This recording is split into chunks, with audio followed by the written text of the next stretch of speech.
Your HumbleBumble Chess Services with an instructional video. Theme of this video is the rule of the square.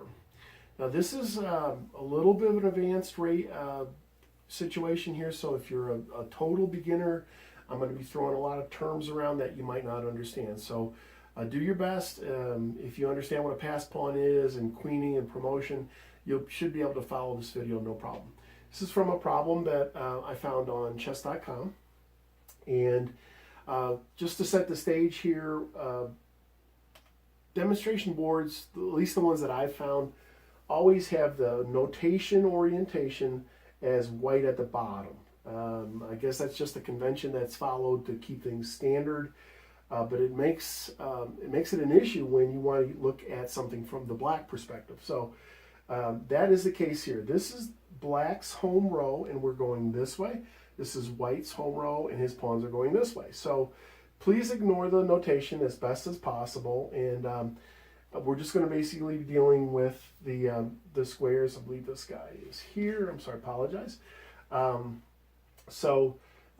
Just remember that this is black's home row. He's going this way. White's home row. His pawns go down this way. So this is what we call a king and pawn endgame. There's only kings and pawns on the board, and the key factor with the king and pawn endgame is the quality of the pawns. And what I mean by the quality of the pawns is how likely is a pawn to be successfully promoted to a queen.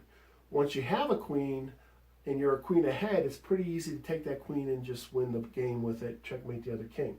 So we want to make sure that we understand that the amount of pawns is a factor, but it's a secondary factor to the quality of the pawns. How likely is the pawn to be able to be successfully promoted? So as we can see, it's black's move here, by the way.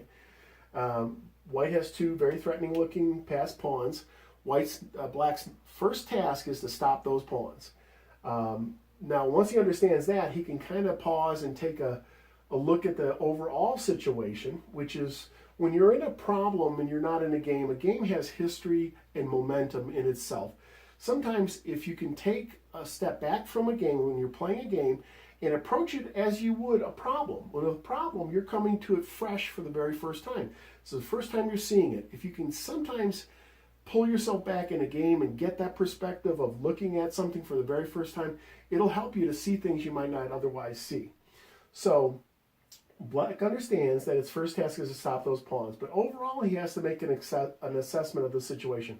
What's happening? Is he fighting for a draw? Is he winning? Is he losing? What's going on? Well, black correctly decides here that he's winning, and the basis for that is something that's called the rule of the square, which means that when you take the amount of squares towards the queening square and extend that out to the side, that forms a square. If the opposing king can get in that square or is in that square, he can successfully stop that passed pawn. If not, the pawn's going to queen. So what we want to look at always for both sides is, where is that square? Can the king get in it? And if he can't, the pawn is going to queen. So as we can see, black can get into the square of these pawns and stop both of them. They're close together, which means that this king can single-handedly stop both the passed pawns. Black is eventually going to have two passed pawns. He doesn't have them now, but he has this one, and this pawn majority, 3-2 pawn majority, is going to create a second passed pawn. What the essential fact of the position is that white will not be able to be in both areas. So eventually, as the pawn goes towards the queening square, the black pawns in this case, that square will shrink down. You're going to basically have two squares that he's going to have to try to stay in. He's not going to be able to do it. So first things first, we stop those pawns. So he moves his king over. Now, white immediately forces the action. He has to stay in that square, and that's a little tiny square. He goes there. White pushes the pawn forward to give this pawn protection. Now the black king cannot capture this pawn because that would step outside this little tiny square and the pawn would successfully queen. So for the moment, white is okay. But as you can see, once black gets going and creates that second passed pawn, it's going to create an impossible problem for white. He's not going to be able to stop both passed pawns. And that's another key factor, is that these passed pawns are close together. The king can control them. Black's two passed pawns are going to be separated by too much space, and the white king is going to be overwhelmed. He's not going to be able to control both areas. So it is Black's move. He, in order to create a passed pawn, the technique is to advance the pawn that has no pawn in front of it. But in this situation, Black has to give a little support to that. So he does that. White will move up. Black will go here, and now takes. There is the passed pawn. So now it's White's move, and probably the best situation for Black, or the best hope that he has, is because as we said, there's going to be two pawns that are too widely separated. White's thus not going to be able to, once he goes towards one, the other one will advance, and eventually one of the two will queen. So White's best chance is to try to bring his king towards this pawn to support that square. If he can get in here somehow, then he would queen with check and he'd win the game. But as we can see, it just takes too long. So White goes here.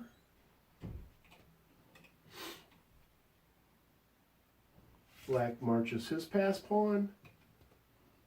White comes here. Black goes there. White goes there. And as you can see, Black has won the race. The pawn reaches the queening square. Reaches the queening square.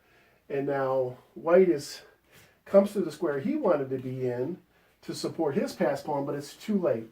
Now the queen checks that king, and that pawn will never queen. So the king can do whatever he wants. He can go here, like that if he wants to. And now he's cut off, and he's never going to be able to queen that pawn. So, yeah,